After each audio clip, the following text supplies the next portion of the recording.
Hello. Welcome to study circle. अगर आप BPSC teaching recruitment exam की तैयारी कर रहे हैं तो आप एससीईआरटी के इम्पोर्टेंस को जानते हैं। तो इसी सीरीज में आज हम लोग क्लास 6 स्टैंडर्ड सिविक्स या नागरिक शास्त्र का चैप्टर 5 हमारी सरकार को पढ़ें। तो अगर आप इस चैनल में नए हैं तो आपसे रिक्वेस्ट है कि चैनल को जरूर से जरूर सब्सक्राइब कर लीजिए। वीडियो पसंद आता है तो इसे लाइक करें, शेयर करें और अपने सुझाव कमेंट बॉक्स में जरूर लिखें। तो चलिए शुरू करते हैं। इस चैप्टर के जो भी इंपॉर्टेंट पॉइंट्स है उसको हम लोग डिस्कस करेंगे और उसको हाईलाइट करेंगे। हमारी सरकार, तो क्या है कि हम अक्सर क्या है कि सरकार शब्द सुनते हैं, लेकिन हम जानते हैं कि सरकार क्या है, सरकार क्या करती है, लोकतांत्रिक सरकार की क्या विशेषता है। तो ये सब जो क्वेश्चन है, इसी सब क्वेश्चन का आज हम लोग आंसर ढूंढने का कोशिश करेंगे यहाँ पे। तो हम लोग क्या है अक्सर न्यूज़पेपर में देखते हैं कि कुछ कुछ जैसे हेडलाइंस होता है, तो इसमें क्या है जैसे कि कोशी का बांध टूटा, महाप्रलय की स्थिति, सरकार ने दिए जांच के आदेश। तो सरकार कौन है यहाँ पे? ये छपा था एक बार कि 26 जिलों को सरकार ने क्या है सूखाग्रस्त घोषित किया। यहाँ पे भी सरकार की बात है। क्या इलाहाबाद उच्च न्यायालय में सफाई की जरूरत है? ये सुप्रीम कोर्ट ने कहा। तो सुप्रीम कोर्ट कहाँ है? 70,000 शिक्षक बहाल होंगे, मुख्यमंत्री। तो ये जो चीजें हैं, इसमें क्या है कि इसमें कहीं ना कहीं किसी पद और सरकार के बारे में लिखा होता है। तो ये सरकार क्या है, इसी के बारे में आज हम लोग इसमें समझेंगे। तो सरकार क्या है? तो सरकार वो है जो विभिन्न क्षेत्रों से संबंधित निर्णय लेने एवं काम करने के लिए क्या होता है कि सरकार की जरूरत होती है। और ये निर्णय जो है कई विषयों से संबंधित हो सकते हैं, जिसमें क्या है कि सड़क और स्कूल कहाँ बनाया जाए, अधिक से अधिक बच्चे स्कूल कैसे पहुंचे, और बहुत ज्यादा महंगाई हो जाने पर किसी चीज का दाम कैसे घटाया जाए, अथवा बिजली की आपूर्ति को कैसे बढ़ाई जाए। ये सब क्या है निर्णय कौन लेता है? सरकार लेता है। और सरकार क्या है कई सामाजिक मुद्दों पर भी कार्रवाई करती है। जैसे कि सरकार गरीबों की मदद करने के लिए कई कार्यक्रम चलाती है। इनके अलावा क्या है कि वह और भी महत्वपूर्ण काम करती है, जैसे कि डाक, तार, फोन, रेल सेवाएं, ये सब भी क्या है सरकार के अंदर ही आता है, सरकार के अंतर्गत ही आता है। सरकार का काम क्या होता है कि देश की सीमाओं को सुरक्षा करना और दूसरे देशों से शांतिपूर्ण संबंध बनाए रखना भी यह सरकार का काम है। और सरकार की यह भी जिम्मेदारी है कि यह सुनिश्चित करना कि देश के सभी नागरिकों को क्या है पर्याप्त भोजन मिल रहा है या नहीं, शिक्षा और अच्छी स्वास्थ्य सुविधाएं मिल रहा है या नहीं। ये किसकी जिम्मेदारी है? ये सरकार की ही जिम्मेदारी है। जब कोई प्राकृतिक विपदा घेरती है, जैसे सूखा, बाढ़ या भूकंप, तो मुख्य रूप से क्या होता है कि सरकार ही होती है जो पीड़ित लोगों की क्या है सहायता करती है। तो आखिर सरकार इतना सब कुछ कैसे कर पाती है, और सरकार के लिए इन कामों को करना क्यों जरूरी है? जब लोग इकट्ठे रहते हैं और काम करते हैं तो कुछ हद तक क्या होता है सामूहिक व्यवस्था की जरूरत होती है, और इसके लिए कई आवश्यक निर्णय लेने होते हैं। तो कुछ ऐसे नियमों की जरूरत होती है जो सब पर लागू हो। यानी कि सरकार जो है इतना सब कुछ कैसे कर पाती है और क्यों जरूरी है? तो क्या है कि जब हम लोग देखो कि एक साथ जब ग्रुप में बहुत सारे लोग रहते हैं, तो क्या होता है कि हम लोग उसमें कुछ सामूहिक काम करते हैं और उसमें कुछ सामूहिक व्यवस्था की जरूरत होती है। तो उसी तरह क्या है कि सरकार भी क्या होता है, लोगों के लिए सरकार भी कई तरह से काम करती है। वो क्या करती है? नियम बनाती है, निर्णय लेती है और अपने सीमा में रहने वाले लोगों पर उन्हें लागू करती है। नियम या कानून बनाने का काम कौन करती है? वो व्यवस्थापिका करती है। यानी कि जो सरकार के नियम या कानून बनाने का जो काम करती है उसे क्या कहा जाता है? व्यवस्थापिका कहा जाता है। और बनाए गए नियम एवं लिए गए निर्णयों को सबों पर लागू करने का काम कौन करता है? कार्यपालिका करती है। ये नियम तो कौन बना दिया? व्यवस्थापिका बना दिया, लेकिन उसको पालन कौन कराएगा, लागू कौन कराएगा? वो काम करवाएगा कार्यपालिका। और व्यवस्थापिका और कार्यपालिका भी क्या है? सरकार का ही अंग है, मतलब पार्ट ऑफ गवर्नमेंट है। और अगर कहीं कोई विवाद होता है या कोई अपराध करता है तो समाधान के लिए लोग क्या है न्यायालय जाते हैं। और न्यायालय भी क्या है सरकार का ही अंग है। और आगे जो है हम लोग इसके बारे में डिटेल्स में पढ़ेंगे। तो यहाँ पे तीन हम लोग पढ़े, क्या? एक तो व्यवस्थापिका है, दूसरा क्या है कार्यपालिका है, और तीसरा क्या है न्यायपालिका या न्यायालय है। यानी कि व्यवस्थापिका क्या करती है? नियम बनाती है। कार्यपालिका क्या करती है? उन नियमों को लोगों पे लागू कराती है ना। और जब क्या कहते हैं कोई अपराध हो गया है ना, या फिर कोई विवाद हो गया, तो उसको समाधान के लिए कौन आगे आता है? न्यायपालिका या फिर न्यायालय आगे आते हैं। तो ये तीन जो है वो सरकार का जो है वो बहुत ही महत्वपूर्ण पार्ट है। तो राज्य सरकार के स्तर क्या क्या है ना। तो पहला तो है केंद्र सरकार, मतलब पूरे भारत में एक सरकार है जिसका हेड कौन होता है? कि प्रधानमंत्री है। फिर कौन है? कि राज्य सरकार है। तो राज्य सरकार कौन है? कि बिहार है। तो पूरे बिहार का कौन हो गया? कि मुख्यमंत्री हेड होता है। और स्थानीय सरकार क्या है? कि जैसे पटना है एक, तो पटना का हेड कौन होगा? तो पटना नगर पालिका है। तो इसके जो कौन होंगे? जो मेयर होते हैं वो इसके अंडर, मतलब इसके अंदर होता है, या फिर उनके अंदर होता है, या फिर गाँव में अगर है तो मुखिया जो होते हैं वो क्या होते हैं? उसके हेड होते हैं। तो सरकार के जो थे ये तीन जो थे मुख्य स्तर है। तो राज्य स्तर से तात्पर्य क्या होता है? कि पूरे प्रदेश से है। जैसे कि अपना बिहार राज्य में क्या है कि पूरे बिहार के लोगों के लिए काम करती है। तो राज्य स्तर का जो सरकार होता है वो क्या करता है? सिर्फ अपने राज्य के लोगों के लिए ही काम करती है। ठीक उसी प्रकार के जैसे झारखंड का जो राज्य सरकार वो झारखंड के लिए काम करेगा, उत्तर प्रदेश है तो उत्तर प्रदेश के लिए है, और जो भी है, मतलब दिल्ली है तो दिल्ली के लिए काम करेगा, हरियाणा का हरियाणा के लिए। तो इस सरकार के अपने प्रदेश के निवासियों के लिए कार्य करती है। और केंद्र सरकार जो होता है देश के सभी राज्यों के विकास के लिए कार्य करती है। यानी कि जो केंद्र सरकार होता है, जो प्रधानमंत्री और जो केंद्र में जो सरकार होती है, वो पूरे देश के लोगों के लिए कार्य करती है। और इस पुस्तक के क्या है कि नेक्स्ट चैप्टर में हम लोग स्थानीय सरकार के बारे में भी पढ़ेंगे। तो स्थानीय सरकार में जैसे कि हम लोग पढ़े कि पटना है तो पटना नगर नगर है, तो इसमें नगर पालिका क्या क्या होता है, मेयर होता है कि मेयर कैसे काम करता है। और अगर गांव है कोई तो गांव में क्या होता है, मुखिया होता है, तो मुखिया उसका हेड होता है, वो कैसे काम करता है। एक और राज्य के अलावा भी एक और प्रदेश है हमारे देश में जिसे केंद्र शासित प्रदेश या फिर यूनियन टेरिटरी भी कहा जाता है। तो कुछ प्रदेशों पर क्या होता है, तो यूनियन टेरिटरी या फिर केंद्र शासित प्रदेश क्या होता है कि कुछ प्रदेशों पर क्या होता है, केंद्र का सीधा शासन एवं नियंत्रण होता है। और ये प्रदेश जो है केंद्र शासित प्रदेश कहलाते हैं। और इनमें से जो है मुख्य जो है जैसे चंडीगढ़, अंडमान निकोबार द्वीप समूह, ये सब क्या होता है आपका केंद्र शासित प्रदेश के एग्जाम्पल है। तो आप जब इस चैप्टर को पढ़ें तो कमेंट बॉक्स में लिखिए कि अभी रिसेंट जो है भारत में कितने राज्य हैं और कितने केंद्र शासित प्रदेश है। तो क्या है कि आपने एक भी देखा होगा, अभी तो चल ही रहा है चुनाव का मौसम, तो क्या है कि मतदान के दिन जो है वोट देने के लोगों को पंक्तिबद्ध देखा होगा, मतलब लाइन में लग के सब लोग वोट देते हैं। तो ये वोट क्यों देते हैं, तो लोग क्या है सरकार को चुनने के लिए मतदान करते हैं, वोट देते हैं। और ऐसी सरकार को क्या कहा जाता है, लोकतांत्रिक सरकार कहा जाता है। तो लोकतांत्रिक सरकार क्या होता है कि लोकतांत्रिक सरकार वो होता है जिसको चुनने के लिए क्या करता है, जिस सरकार को चुनने के लिए लोग मतदान करते हैं। और क्या होता है कि ये सरकार जो है निर्धारित समय के लिए चुनी जाती है। और ये आवश्यक नहीं है कि हर बार जो है एक ही दल की सरकार चुनी जाए। तो इसी प्रकार सत्ता की शक्ति जो है हमेशा जनता के हाथ में रहती है। लेकिन इससे अलग एक और सरकार होती है जिसे क्या है, राजतंत्र कहा जाता है। तो ये हमारे भारत में नहीं है, लेकिन क्या होता है कि इससे अलग भी मतलब एक और सरकार होती है जिसे राजतंत्र कहते हैं। तो राजतंत्र में क्या होता है कि राजतंत्र में सत्ता की सारी शक्ति जो है वो राजा में निहित होती है, मतलब राजा जो होता है उसका हेड होता है। और लोकतंत्र में क्या होता है कि जनता अपनी इच्छा से मताधिकार का प्रयोग कर सरकार को चुनती है और उसे अपने किए गए कार्यों पर सफाई देनी होती है। तो लोकतंत्र में क्या होता है कि जनता जो है अपनी मर्जी से सरकार को चुनती है, और जो सरकार होती है अगर वो काम नहीं करे तो या फिर जो भी किया उसको सफाई देने पड़ता है कि हमने 5 साल में इतना काम किया है, इतना नहीं किया है। वहीं जबकि राजतंत्र में क्या होता है कि राजा क्या है, काम करे नहीं करे, उसका जनता भूखे मरे या फिर खुश रहे, उससे उसको कुछ फर्क नहीं पड़ता है ना। या मतलब क्या उसको सत्ता जाने का डर नहीं रहता है। यानी कि अगर राजा मर गया तो उसके बाद क्या उसके आगे जो पीढ़ी है उसका बेटा या फिर उसके जो वंशज है वही राजा बनेंगे। और क्या होता है राजतंत्र में राजा जो है स्वयं निर्णय लेते हैं जिनके लिए उनको कोई सफाई भी नहीं देनी पड़ती। तो भारत क्या है कि हमारा भारत एक लोकतांत्रिक देश है। और लोकतंत्र की प्रमुख बात यही है कि इसमें जनता जो है अपना प्रतिनिधि मतदान के द्वारा चुनती है। और यही प्रतिनिधि क्या है, शासन भी चलाते हैं। और लोकतंत्र की महत्वपूर्ण बात यह है कि लोग जो है खुद सरकार में अपने प्रतिनिधि द्वारा शामिल होकर शासन करते हैं। और लोकतंत्र का बात इंपॉर्टेंट जो है विशेषता क्या है, खास बात क्या है कि जो खुद सरकार में क्या अपने प्रतिनिधि द्वारा शामिल होकर शासन करते हैं। यानी कि जिस प्रतिनिधि को हम लोग चुनते हैं वही चुना हुआ प्रतिनिधि क्या होता है, जो है सरकार में सरकार बनाता है और वही फिर क्या करता है कि सरकार में शामिल होकर शासन चलाता है। और लोकतंत्र में क्या है, सभी वयस्क लोगों को चुनाव प्रक्रिया में शामिल होने का अधिकार है। तो वयस्क कौन है ये आप कमेंट में बताइए कि भारत में जो है वयस्क लोगों का जो एज कितनी होनी चाहिए। तो पहले जो था वयस्क होने का जो था एज जो था वो 21 ईयर्स तक था, लेकिन अब वो क्या हो गया 18 ईयर्स हो गया। मतलब 18 ईयर्स से क्या होता है कि हम लोग जैसे ही कोई जो नागरिक 18 ईयर्स हो जाता है तो इसको क्या होता है, वोट देने का अधिकार मिल जाता है। तो लोकतंत्र का विचार कैसे आया है ना, भारत को जो एक लोकतांत्रिक देश बनाया गया, तो ये लोकतंत्र का विचार कैसे आया। तो हमारे देश में क्या थी कि स्वतंत्रता के पूर्व अंग्रेजों का शासन था। और इसमें क्या है कि सरकार जो है बिना लोक प्रतिनिधित्व के चलाई जाती थी। तो हम लोग सब जानते हैं कि आज जो था कि हमको आजादी कब मिली 1947 में। और उसके पूर्व क्या है कि यहाँ पे अंग्रेजों का शासन था। और अंग्रेज जो है जो अपना सरकार चलाता था, शासन चलाता था, वो बिना लोक प्रतिनिधित्व के चलाता था। मतलब जो है हम लोगों के लोग नहीं रहते थे या फिर उसमें चुनने का कोई ऑप्शन नहीं था, वही लोग शासन चलाता था। और स्वतंत्रता संग्राम के दौरान क्या था कि स्वराज की मांग की गई, भारत के लोग जो है खुद अपनी सरकार चला सकते हैं। और वे अंग्रेजों के गुलाम नहीं बना रहना चाहते थे। और कई वर्ष के संघर्ष के बाद अंग्रेजों ने देश के कुछ शिक्षित एवं संपत्तिशाली व्यक्तियों ने मत के प्रयोग का अधिकार दिया था। तो है ना, लेकिन क्या हुआ कि वो तो अपना शासन चलाते थे, लेकिन बहुत संघर्ष के बाद जो है स्वराज का एक कॉन्सेप्ट चला। और स्वराज के कॉन्सेप्ट के बाद क्या है कि अंग्रेज जो है कुछ लोगों को जो है अपना प्रतिनिधि बनाया। और प्रतिनिधि के बाद जो कुछ लोग कौन थे, जो शिक्षित थे और जिनके पास बहुत संपत्ति थी, सिर्फ उन्हीं लोगों को क्या है मत प्रयोग का अधिकार दिया और उनको शासन में थोड़ा बहुत शामिल किया।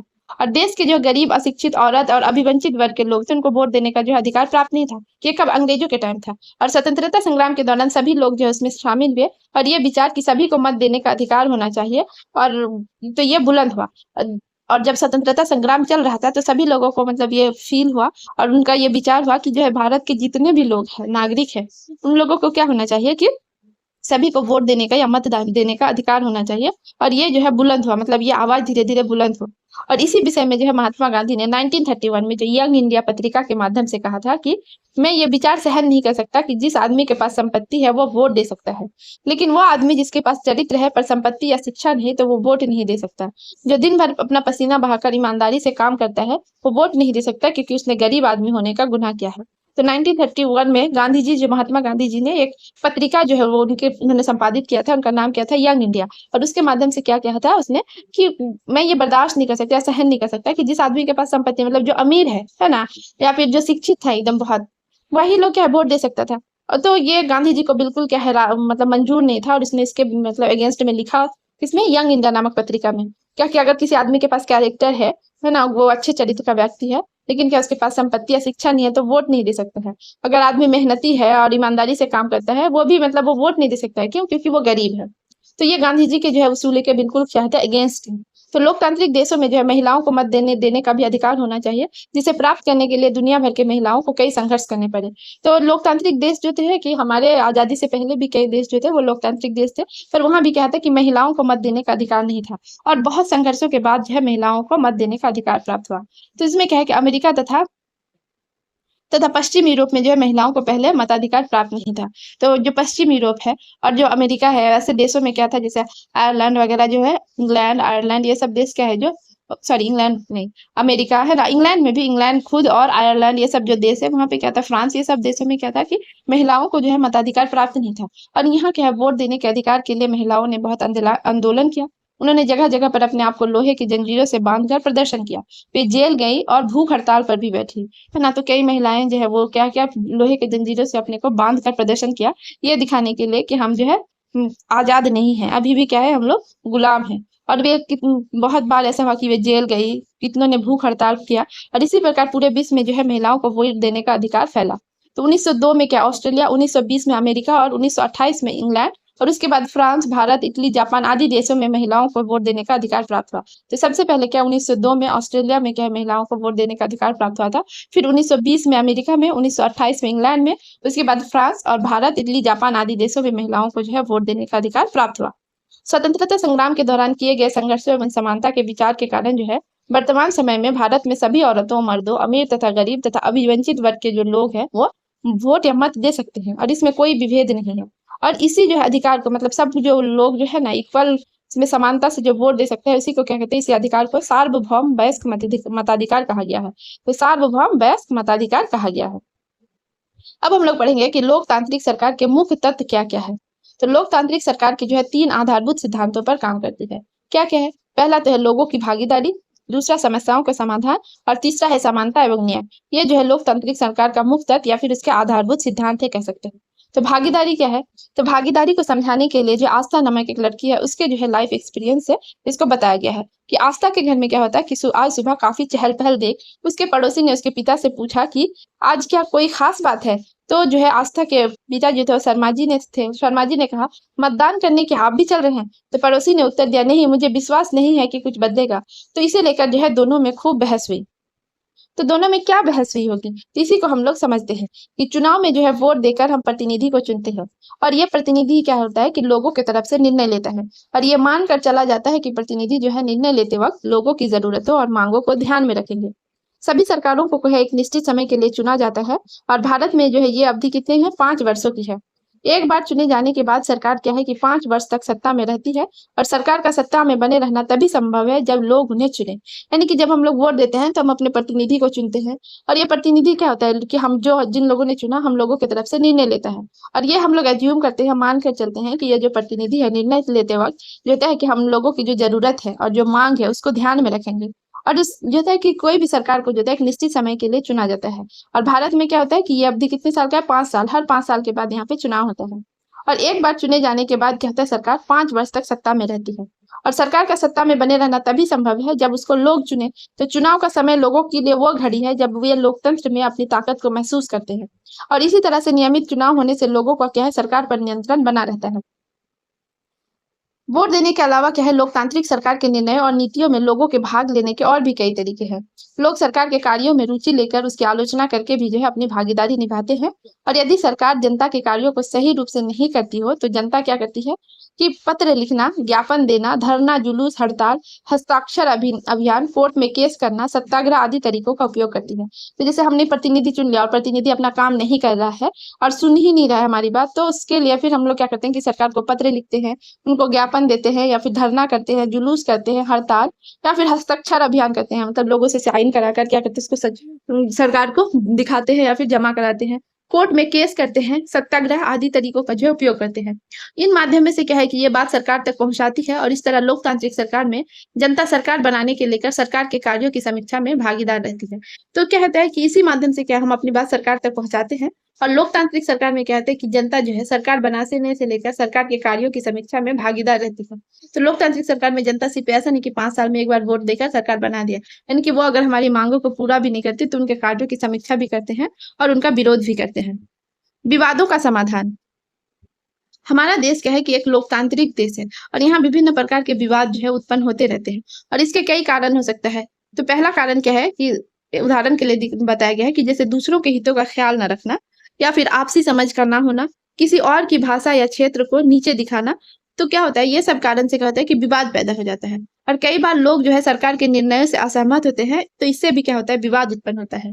तो सरकार की जिम्मेदारी होती है कि वो विवादों का समाधान करे ताकि वह हिंसा का रूप नहीं ले। तो यहाँ पे कुछ ऐसे विवाद है जिसको समझने का कोशिश करते हैं। तो जैसे यहाँ पे थाना का चित्र है, यहाँ पे लोग आके जो है यहाँ पे अपना विरोध प्रदर्शन कर रहे हैं।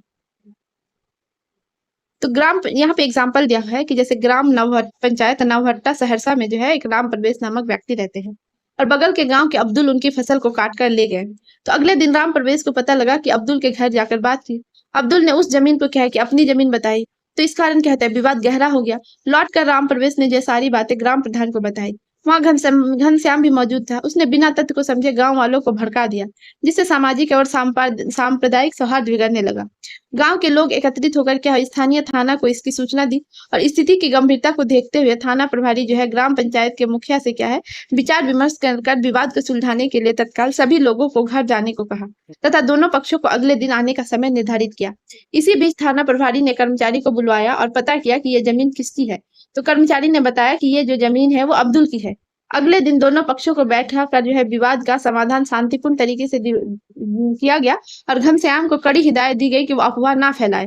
तो इसी तरह क्या होता है कि कई स्तरों पर जो है विवाद होता है। ग्रामीण या राष्ट्रीय जो होता है कृष्णा कावेरी नदी विवाद, दो राज्यों तमिलनाडु और कर्नाटक के बीच जैसे होता है क्या सतलुज नदी विवाद जो होता है हरियाणा और पंजाब के बीच। यानी कि जो ये तो क्या होता है कि ये लोकल लेवल पे एक विवाद हुआ। यहाँ पे अब्दुल राम प्रवेश और घनश्याम का एग्जांपल देके समझाया गया है। तो कई स्तरों पर विवाद होता है, जैसे ये ग्रामीण लेवल पे था। कुछ जैसे राष्ट्रीय विवाद भी होते हैं, जैसे कृष्णा कावेरी नदी विवाद। तो कृष्णा कावेरी नदी विवाद किस किस के, दो राज्यों के बीच है, जैसे तमिलनाडु और कर्नाटक के बीच, है ना।